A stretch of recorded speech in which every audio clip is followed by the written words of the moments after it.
Bienvenidos a EDE Posgrados Odontológicos, una nueva forma de enseñanza en odontología. EDE Posgrados Odontológicos es una academia de formación en excelencia dental especializada que colabora con la Universidad Francisco de Vitoria y cuenta con un enfoque eminentemente práctico.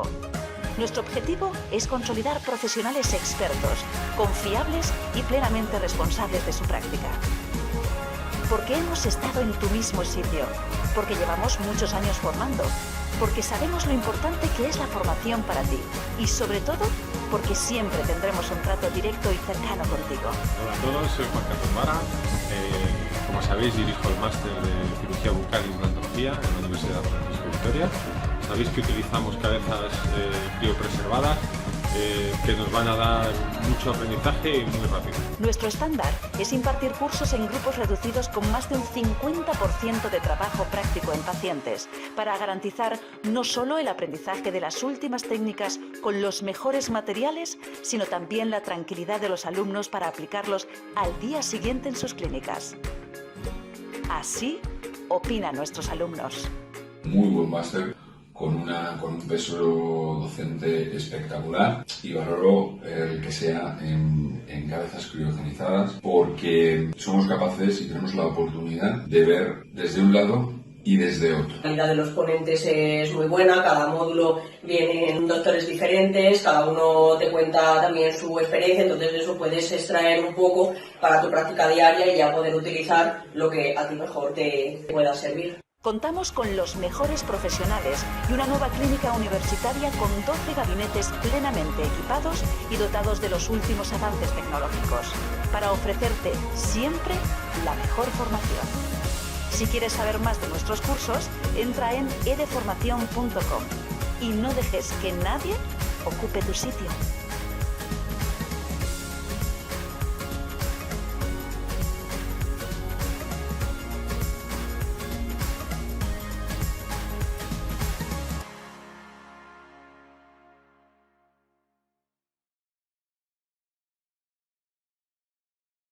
Muy bien, pues estamos tú y yo solos ya. Tenemos aquí al doctor Jorge Lorenzo. Es el más joven de todos, pero no así el menos brillante de todos. Ya le vais a ver porque tiene una capacidad comunicativa maravillosa y le vamos a ver durante muchos, muchos años. Espero jubilarme y seguir escuchándote. Figura, toda la pantalla para ti. Nos vas a hablar de la transición entre el implante, el diente y la encía. Adelante. Muchas gracias, Juan Carlos.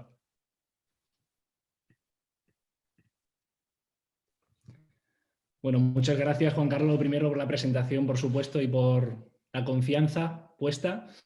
No sé cómo felicitar a EDE Formación por esta iniciativa que me parece necesaria y magnífica para poder colaborar con Mensajeros de la Paz. Y bueno, voy a intentar aportar un pequeño granito de arena.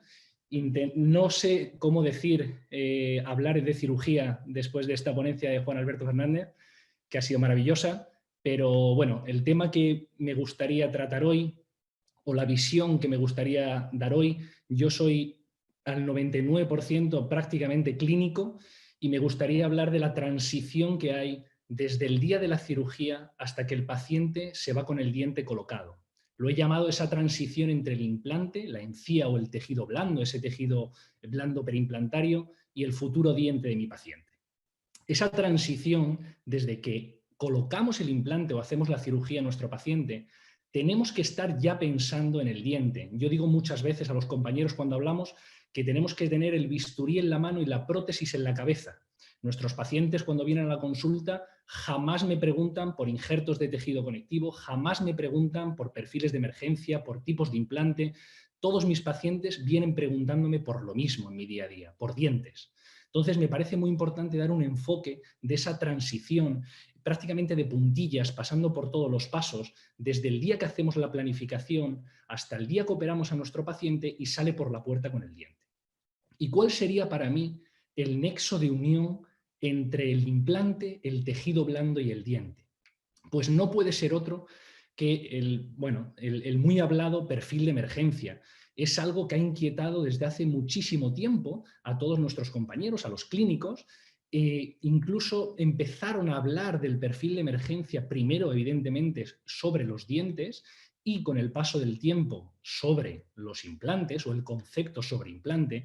En concreto, en el 94 fue ya cuando en LHI dieron la primera o definición o parámetro para hablar de esa arquitectura, de ese perfil de emergencia, de esa zona de transición entre el implante y el diente de nuestros pacientes.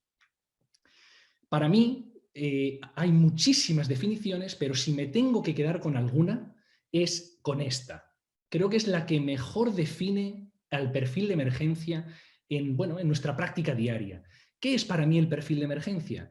Pues no es otra cosa que esa transición, ese paso entre la fase quirúrgica, el día que operamos a nuestro paciente, y el día que nuestro paciente sale con el diente colocado, con la restauración colocada. Esa transición es para mí el perfil de emergencia. Y vamos a meternos muy brevemente en esas dos partes del perfil de emergencia para poderlas recordar un poquito, que es la zona crítica, que es ese primer milímetro que nos encontramos desde el margen gingival libre. Esta zona yo creo que se llama crítica, o tras leer muchos artículos, creo que se llama crítica no por otro motivo, sino porque cualquier modificación o alteración de esta zona va a repercutir directamente en la posición de nuestro cénit de la restauración y de la dimensión de nuestra corona clínica, de ese margen facial de este perfil. ¿Y qué le sigue a esta zona crítica? La zona subcrítica. Esta zona subcrítica es desde que terminamos esa zona crítica, ese primer milímetro, hasta la base de nuestro implante. Esta zona nos va a valer para modelarla y modificar los volúmenes en el tejido blando. Aquí lo vamos a ver más claro, en esta visión oclusal. En esta visión oclusal vemos cómo el arco primero, en ese círculo exterior primero, tenemos esa zona crítica y desde ese milímetro hasta la base del implante sería la zona subcrítica. ¿Y a qué corresponde estas dos zonas en relación a los tejidos blandos perimplantarios? Vamos a verlo. La zona crítica no es más que el epitelio del surco, es ese milímetro aproximadamente que equivale al epitelio del surco. Y la zona subcrítica es ese tejido conectivo junto al epitelio de unión. Vamos a verlo. Y ya no me extiendo más, es una breve introducción donde quería poner como nexo de unión entre las dos fases de esta transición, que es el implante y el diente, pues es el perfil de emergencia, ese tejido blando perimplantario. Y ahora vamos a ver con un caso clínico, con un ejemplo. Como os he comentado, yo soy prácticamente 100% clínico, doy muy poquita docencia, pues con este caso clínico vamos a seguir de la mano esta transición desde el día que viene nuestro paciente hasta el día que se va con las restauraciones colocadas. Aquí os presento a Isabel, es nuestra paciente. La pobre ha sufrido un traumatismo frontal, se ha dado un golpe muy fuerte, como podéis ver. Acude a la consulta con el labio totalmente amoratado, con la avulsión de esa pieza 21 que ya intuimos en esa pequeña sonrisa que esboza Isabel después de este trauma. Apenas nos deja hacerle alguna foto retrayendo el labio con los dedos, con los guantes, con muchísimo cuidado. La paciente tiene mucho dolor, han pasado unas 48 horas después de ese trauma. Ya vemos cómo en la zona del 21 avulsionada se va formando el coágulo y también observamos cómo desde el minuto 1 ya se están colapsando esos tejidos en sentido ápico coronal y vestíbulo palatino. Pero donde más refiere dolor nuestra paciente, donde más refiere dolor Isabel, es en la pieza 11. Esta pieza 11, después del trauma, se ha quedado totalmente intruida y ella refiere mucho dolor en apical de esta pieza 11. Le proponemos en este momento recolocar mínimamente esa pieza en la posición, ferulizarla, pero la paciente no quiere bajo ningún concepto que le toquemos. Tiene mucho dolor, tiene mucho miedo y por más que le explicamos los problemas que va a tener si no actuamos el mismo día, no nos deja tocarla. Vamos a ver cómo evoluciona el caso. Desde aquí, desde que entra nuestra paciente, ya empezamos a hacer el diagnóstico. Yo ya empiezo a pensar cómo en la zona 21 voy a recrear otra vez ese perfil de emergencia, esos tejidos blandos y duros, y cómo voy a intentar mantener y preservar en la zona del 11 esos tejidos. Una vista un poquito más oclusal, como os comentaba, aquí vemos ese coágulo que poco a poco se va formando, aquí se aprecia mejor esa intrusión de la pieza 11, ya os digo que la paciente refiere muchísimo dolor en la zona apical del 11 y dejamos pasar unas semanas, en concreto dejamos pasar 8 semanas. La paciente regresa y ya vemos un aspecto de los tejidos que nos gusta mucho más, un tejido ya maduro, mucho más estable, pero la paciente sigue refiriendo mucho dolor en el momento que le rozan la pieza 11 a la masticación o con el dedo o incluso al cepillado en la zona apical. Aquí vemos mucho mejor ese colapso, esa pérdida apicocoronal del tejido blando. Y aquí vamos a ver cómo se va colapsando también en sentido vestíbulo-palatino todos esos tejidos ante la imposibilidad de poder preservar esos tejidos el mismo día de esa avulsión. Así que, una vez que ya tenemos los tejidos blandos vistos, diagnosticados, nos metemos con el tejido duro. Con el tejido duro mandamos el CBCT a Isabel, a nuestra querida Isabel, y aquí nos guiamos o nos podemos guiar por muchas referencias, pero aquí nos guiamos por este artículo de Kahn, que no nos dice otra cosa que para saber o para más o menos aproximar nuestra posición del implante, podemos seguir la posición sagital de nuestra raíz en relación a la cáscara ósea. Esto nos va a valer para poder determinar la posición de nuestro implante, tanto en sentido vestíbulo-palatino como ápico-coronal y, por supuesto, el futuro provisional, el provisional inmediato. Aquí vemos la avulsión de la pieza 21, esas fracturas en tallo verde de esa tabla vestibular. Ya os digo que se dio un golpe enorme, la pobre Isabel. Y aquí vemos la zona del 11, vemos como el ápice se ha movido, se ha quedado totalmente intruida esa pieza, ya empezamos a ver esa futura fenestración que veremos el día de la cirugía que tiene la paciente en apical de la pieza 11. Ya os digo que pese a haber dejado madurar los tejidos, tiene mucha movilidad, tiene mucho dolor de esa pieza y hablando con la paciente de las opciones decidimos extraer esa pieza. La fractura de la tabla vestibular, que la veis perfectamente en el TAC. Y aquí quiero hacer un punto de inflexión o una propuesta. Como estoy hablando de esa transición, de esos pasos, me gustaría tomar como punto de referencia o como hilo conductor este artículo de Gustavo Ávila y Óscar González, que nos habla no del biotipo sino del fenotipo, nos define el fenotipo. Al final, para nuestro diagnóstico, tenemos que tener en cuenta no otra cosa que esos tejidos perimplantarios, tanto duros como blandos. Entonces me parecería magnífico que en nuestro día a día podamos implementar digamos como el organigrama o la ruta a seguir con este artículo. ¿Y qué nos dicen? Nos habla en primer lugar del grosor del espesor, de ese tejido queratinizado, que aunque no hay consenso de que sea determinante, sí hay indicios de que cuando es menor de 2 milímetros esa banda de encía queratinizada, es mucho más predisponente nuestro paciente a padecer mucositis o perimplantitis. Seguidamente nos habla del espesor, de la importancia del espesor de ese tejido circundante a nuestro implante. Nos habla de que al menos tenga 2 milímetros. ¿Por qué? Porque vamos a preservar mucho mejor esa cresta, ese nivel coronal de la cresta ósea y vamos a evitar el colapso y vamos a estabilizar todo el tejido alrededor de nuestro implante. Seguidamente nos habla de la altura. Aquí se para definitivamente porque lo considera un factor importantísimo. La altura que hay desde la base de nuestro implante hasta el margen gingival libre, hasta el inicio de nuestra corona clínica. Esto es crucial para hacer predecible nuestro tratamiento. ¿Por qué? Porque sabemos que va a producirse una remodelación ósea. Hablaba César antes de que si el cambio de plataforma, si sumergirlo más, menos. Este punto es crucial. Saber la altura que va a haber desde nuestra base del implante a el margen gingival libre. Al menos 3 milímetros. Y por supuesto, el tejido óseo circundante, el espesor de ese tejido óseo, que al menos sea 2 milímetros para poder estabilizar los tejidos, aunque Thomas nos hace un metaanálisis donde nos dice que es más importante el defecto óseo vertical que el espesor, pero es primordial. Y una vez que hemos asentado esta base, esta hoja de ruta, seguimos con el plan de tratamiento. Y llegamos al día de la cirugía, donde exodonciamos esa pieza, palpamos con la sonda, detectamos esa fenestración que hemos visto previamente al TAC, vemos incluso en las piezas esas líneas de fractura, ¿vale? Ese golpe frontal que se dio, aquí vemos perfectamente ese colapso de los tejidos y decidimos abrir a espesor total para poder ver bien, que no nos quede ninguna fibra adherida a esta zona. Es verdad que en mi práctica diaria intento no abrir, pero en este caso no me daba seguridad, se había dado un golpe muy grande a la paciente, aquí vemos esa línea de fractura en tallo verde, habíamos visto esa fenestración bastante grande y no me fiaba de que me quedasen fibras insertadas en la zona del implante.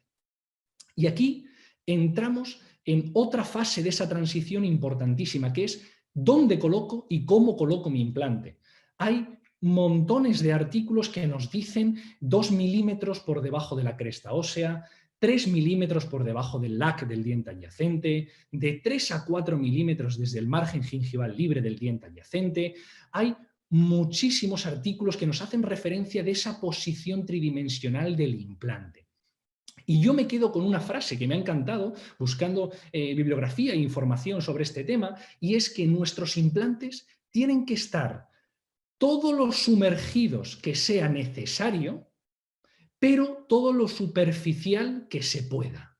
Es decir, que el implante tiene que estar todo lo sumergido que sea necesario para tener esa altura que hemos comentado hasta el margen gingival libre y poder dejar espacio a los tejidos periimplantarios, pero no tan profundo como que nos comprometa esos micromovimientos independientemente a la conexión o al cambio de plataforma. ¿Qué más nos dicen estos artículos o qué he ido yo leyendo? Evidentemente tiene que tener una posición que mire hacia el cíngulo de la pieza, una posición hacia palatino, ligeramente hacia palatino, para que también quede de una forma estable nuestros implantes. Entonces, esto es otra parte clave de esta transición, que es esa posición tridimensional de mis implantes. Aquí lo vemos algo mejor, hemos quitado el transportador para que veamos algo mejor esa fenestración apical. No me preocupa, es un defecto pequeño, es un defecto contenido.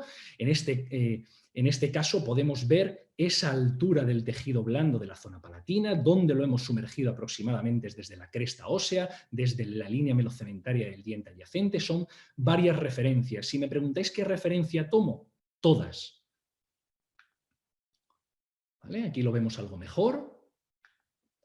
Y nos vamos a otra fase, de esta hoja de ruta, de esta transición, y es la toma del injerto de tejido conectivo. Yo hablo mucho con compañeros, oye, ¿siempre haces injerto de tejido conectivo? ¿Por qué? ¿Cuándo haces? ¿Cuándo no? Si me preguntas, deberíamos hacer siempre. ¿Por qué? Porque siempre que creamos un trauma en nuestro paciente, siempre va a haber una remodelación de esos tejidos, tanto duros como blandos. Entonces, más allá de la bibliografía que nos dice que ese tejido conectivo, esa aportación de tejido conectivo extra, nos decía Curie y Hense, que mejora el metabolismo de esos tejidos superficiales perimplantarios, nos decía Dixon que hace de una barrera, vamos a decir, oclusiva, sella mucho mejor nuestro colgajo cuando lo reposicionamos, sella mucho mejor esos tejidos. Nos comenta Liquivicios que tiene una relación directa para ayudar a esa preservación coronal de la cresta ósea, así que el injerto de tejido conectivo es un sí o sí en nuestros tratamientos. Aquí lo vemos, hemos colocado nuestros pilares, hemos colocado esa regeneración ósea, hemos colocado esa membrana tipo crosslink y hemos presentado ese injerto de tejido conectivo muy importante siempre en la zona coronal donde vamos de la cresta ósea. ¿De acuerdo? Recordemos que aquí es donde vamos a regenerar tanto los tejidos duros como blandos. No pongo solo regenerar, si os fijáis pongo regenerar y preservar. Hay en algunas zonas que ya tendríamos suficiente tejido blando y otras que hay que devolver esa arquitectura. Vamos a recordar esa situación inicial. En este caso opté por una técnica por capas, coloqué autólogo en contacto con el implante y una capa de senoinjerto, en este caso un senoinjerto córtico-esponjoso colagenado, al igual que rellené todo ese gap para intentar preservar esa cáscara ósea a nivel coronal y amortiguar cuanto más mejor esa remodelación que va a haber tanto en los tejidos duros como blandos. Vamos a ir amortiguando con diferentes pasos esa remodelación que va a sufrir nuestro paciente. Una vez que estamos en este punto, aquí lo vemos un poquito mejor, hemos elegido una granulometría entre pequeña y mediana para que se adapte bien a esa cresta. Y ahora pasamos a otra fase de esa transición. Importante, clave, como la provisionalización de nuestro tratamiento. ¿Cuándo provisionalizar? Siempre, siempre, a menos que evidentemente nos metamos en regeneraciones óseas complejas o grandes, pero siempre tenemos que provisionalizar. Bien con los dientes del paciente, bien con un diente provisional que nos confecciona el laboratorio o bien simplemente con un tapón customizado. Pero hay que mantener y preservar esa arquitectura. ¿Qué nos dicen en este artículo Ernesto Lee y Óscar González? Que lo ideal es que nuestros provisionales se parezcan lo máximo posible a los dientes del paciente, a los dientes naturales del paciente, pero nos hacen algunas pequeñas modificaciones para mejorar en esa primera fase esos tejidos, esa transición entre el implante y la restauración. ¿Y qué nos dicen? Que en la zona subcrítica, en esa zona subcrítica que hemos visto antes, tiene que ser siempre un perfil cóncavo. ¿Por qué? Porque tenemos que dejar el máximo espacio al coágulo y a los tejidos para esa formación. Y en la zona crítica, a nivel facial, tenemos que aliviarla o debemos aliviarla de 0,5 a 1 milímetro. ¿Para qué? Para que consigamos esa migración coronal de los tejidos. La vamos a ver ahora. Así se va Isabel de la consulta. Ya hemos colocado los implantes, hemos regenerado y preservado esos tejidos duros y blandos, y lo que más nos llama la atención, o lo que más me llama a mí la atención de la fotografía, es que se transparenta o se ve el pilar que hemos dejado totalmente aliviado en esa cara facial. No nos preocupa. ¿Por qué? Porque como hemos estabilizado de forma coronal ese injerto de tejido conectivo, sabemos que va a migrar en sentido coronal. Lo que vamos a conseguir, aquí vemos un poco la posición aproximada de mis implantes, de dónde los hemos enterrado, cuánto los hemos enterrado, y aquí lo podemos ver, esa regeneración tisular protéticamente guiada, cómo hemos guiado a los tejidos blandos simplemente con el provisional, aliviándolo, como nos dice Ernesto Lee y Óscar González, en esa cara facial de 0,5 a 1 milímetro. Este engrosamiento, vemos perfectamente estabilizada esa banda de encía queratinizada, ese abultamiento del tejido, porque hemos colocado de forma adecuada ese injerto de tejido conectivo, siempre, repito, coronal, en la zona coronal. Y aquí quitamos la sutura, esto es a los 15 días, quitamos la sutura, y aquí nos dice Roque que si no preservamos esos tejidos, perdemos tejidos. ¿Cuánto? Sería motivo de discusión, pero sabemos que si no los preservamos, perdemos el tejido. Y aquí nos hemos encontrado dos escenarios totalmente diferentes. Un alveolo, bueno, que hemos dejado pasar un tiempo, donde el tejido blando ya estaba maduro, y un alveolo post-extracción, donde incluso, pese a haber colocado el implante el mismo día y haber hecho la extracción, hemos conseguido una migración más coronal de esos tejidos que en el alveolo de la pieza 21. Esta foto también nos vale, evidentemente, para ver que hay veces que nos quedamos algún punto para poderlo retirar. Aquí vemos la vista oclusal, el día de la retirada de la sutura, 15 días después de esta cirugía, donde vemos que hemos mantenido esa cara facial, esa estabilidad de esos tejidos a nivel facial. Y aquí acude Isabel, tras repetidas revisiones, por supuesto, pero este es el día que nosotros retiramos el provisional a Isabel, el 4º mes, donde vemos que hemos estabilizado perfectamente esa cara facial de los tejidos, esas papilas, esa banda de encía queratinizada, y es aquí, en este punto, donde tenemos que empezar a modelar esos tejidos, a modelar ese perfil de emergencia para conseguir estabilizar el cénit en la posición adecuada y darle la forma a las papilas idónea.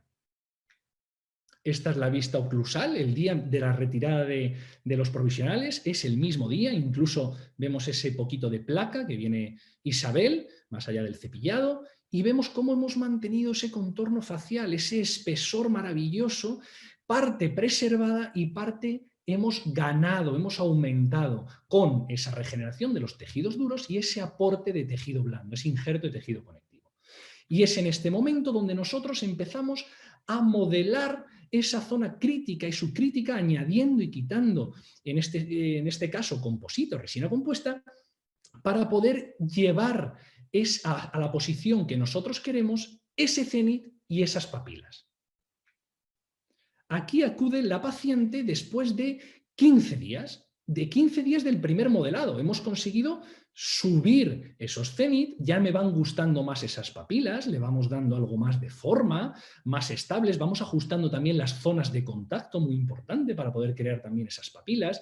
Vemos cómo hemos mantenido esa altura de encía queratinizada, esa banda maravillosa de encía queratinizada, pero todavía no está en el punto que queremos. Vemos ese cénit de la pieza 11 en diferente posición a la de la pieza 21. Y aquí acude nuestra paciente 15 días después del segundo modelado. Hemos modelado un poquito más, hemos comprimido esa zona subcrítica para poder modificar esos volúmenes de esas papilas y hemos modificado también la zona crítica para conseguir igualar lo máximo posible esos cénit. Quiero que os fijéis en esta foto, en el colapso, mínimo colapso, pero colapso en la zona del 21, en esa zona que no pudimos preservar los tejidos por desgracia, pobrecilla, después de esa avulsión producida por el traumatismo. Y en esta zona, y en esta fase es cuando yo dejo pasar un mínimo de 6 semanas. Hay que dejar pasar 6 semanas, es lo que necesitan nuestros tejidos blandos para estabilizarse. Esta es la vista oclusal después de esas 6 semanas. Ya vemos mucho más estables esos tejidos, mucho más conformados, más delimitada esa arquitectura. Ya me gusta mucho más esas papilas interincisivas, la papila con el 22 y la papila del 11. Estos tejidos ya están mucho más estables, ya están donde nosotros queríamos. Los vamos a ver un poquito más de cerca y aquí anudo con la parte primera de esta transición, de esta exposición donde hablábamos de a qué corresponde esa zona crítica y subcrítica de la zona de transición entre la base de nuestro implante y el margen gingival libre. Pues fuera de estos círculos vemos ese primer milímetro que es la zona crítica y todo ese epitelio de unión y tejido conectivo denso que equivale a la zona subcrítica, tanto del 11 como del 21. Y una vez que estamos en este punto, pasamos a una fase fundamental de esa transición. Ahora vamos a transferir toda esta información a nuestro laboratorio. ¿Y cómo lo hago yo? Al no tener posibilidad, evidentemente, de hacerlo digital en las consultas que colaboro, en este caso lo hacemos de forma analógica, lo hacemos totalmente manual, que es con la técnica de Hintz. Voy a intentar explicarla muy brevemente. Atornillamos nuestros provisionales a la réplica. Una vez que están atornillados, los embutimos en silicona pesada y fluida en un vasodapen y dejamos que frague la silicona. Una vez que fragua la silicona, nos deja este negativo, esta impresión o este negativo del perfil de emergencia, de cómo hemos... Estoy escuchando algún... Sí, se te acopla. Perdona. Perfecto. Bueno, Nada, pues hemos intentado impresionar esos tejidos en esa silicona y aquí los tenemos. Y una vez que los tenemos impresionados en la silicona, atornillamos nuestros transfer y la diferencia que hay entre nuestro transfer y ese final de la zona crítica lo tenemos que rellenar de resina autopolimerizable o un composite, que lo vemos aquí abajo. Una vez que lo rellenamos con ese composite, lo llevamos a boca. Lo que estamos haciendo aquí es individualizar la impresión. Vamos a transferir toda esa información, que no se nos pierda ningún detalle de esa información a nuestro laboratorio. Aquí vemos cómo se ve la radiografía, esa transferencia de la información y por último, cómo se transfiere ese perfil de emergencia a nuestra impresión.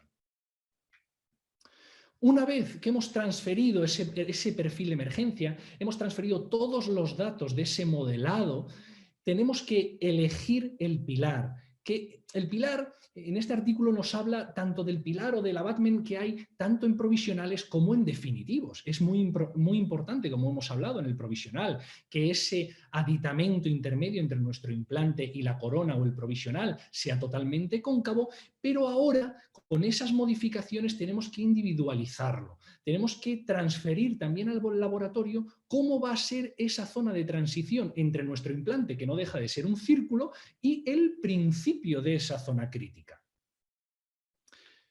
Una vez que lo hemos transferido toda esta información al laboratorio, que no me he dejado nada en esta transición, en este hilo conductor, nuestro laboratorio lo representa en la cerámica. Y aquí os quiero mostrar esa transición entre la zona subcrítica y crítica con el tejido blando.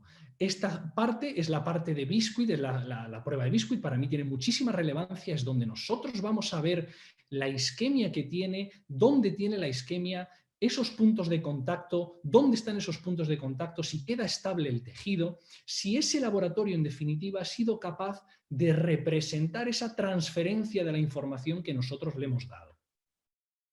Y así marcha nuestra paciente. Es el día de la colocación, es a principios de 2017, donde vemos que hemos estabilizado esos tejidos a nivel coronal, a nivel facial, tanto en interproximal como en la cara facial. Aquí lo podemos ver un poquito mejor, una vista semioclusal, vamos a decirlo así, donde podemos apreciar esa banda de encía queratinizada perfectamente estable, esas papilas, hemos conseguido posicionar los cenit donde queríamos y el laboratorio ha conseguido, digamos, representar esa transferencia de la información que le hemos dado, que al final es un círculo, lo que es la base de nuestro implante, y lo que queremos es un diente, es una corona clínica.